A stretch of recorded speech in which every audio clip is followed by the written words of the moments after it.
your experience was that you got blinks, and then you would stay and stay and stay, and your arm get tired, you stay and stay and stay, and then so you weren't sure it's working, but when you left the stall, he started yawning.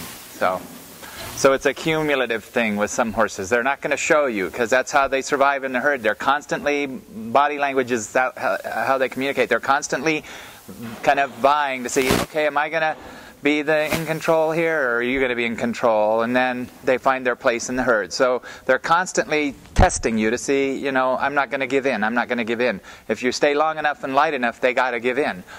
In his case, after you left the stall, it was, okay, I can give in now, you know.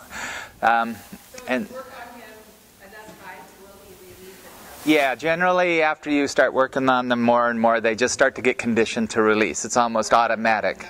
Yeah, and they trust you. So that's a good example. Mm-hmm. I also had a question about whether we should make any verbal comments to the horse, like, "Oh, good boy." Yeah, you can encourage them because, yeah. Mm-hmm.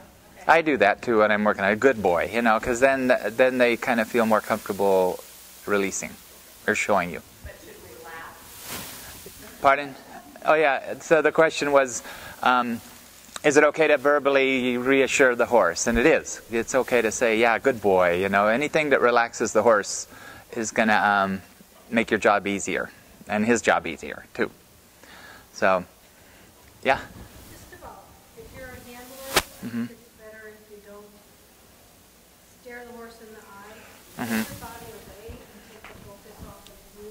Yeah, Teresa's point is that, like the handler, and even as you're doing the work, you know, if you are looking, like I find that when you look at the horse in the eye, if you're kind of relaxed and not like, you know, the horse kind of gets it, you know, it's okay. But if you are standing there and the handler or you're kind of, you know, too intense with the horse, they're going to be a little bit bracy inside. So, you know, every once in a while, I'll even just kind of look away a little bit, or look at the horse out of the side of my eye or something. If you feel like the horse is bracing, you know, horses brace internally. You know, they don't even want to show you they're bracing. They just hold, you know, inside. So if you feel like that's happening, it's almost like by looking away a little bit, you're softening, you're taking the pressure off. You know, horses feel the pressure, and then they feel when there's less pressure. So that's a good point.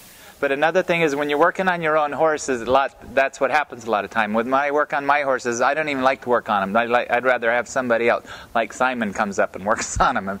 Because there's always that herd competition between you and your horse. You don't even realize it's there. You think, oh, my horse is my buddy. We do this all the time, every day. Blah, blah. But the horses, that's an instinct to always be vying for position. So with your own horse, there's a little bit of a competition going on you're not always aware of. But then when you go to do the body work on them, you're going to notice, wait, it doesn't, you know, with some horses, it's not working so well with my own horse, because there's I didn't realize it till I went to work on my own horse, that there's this little bit of competition between the horse and the owner. So just a little tip. Don't get discouraged on your own horse if it's not working. Other people, like you, work on your horses all the time, and they just fall into it and they get used to it.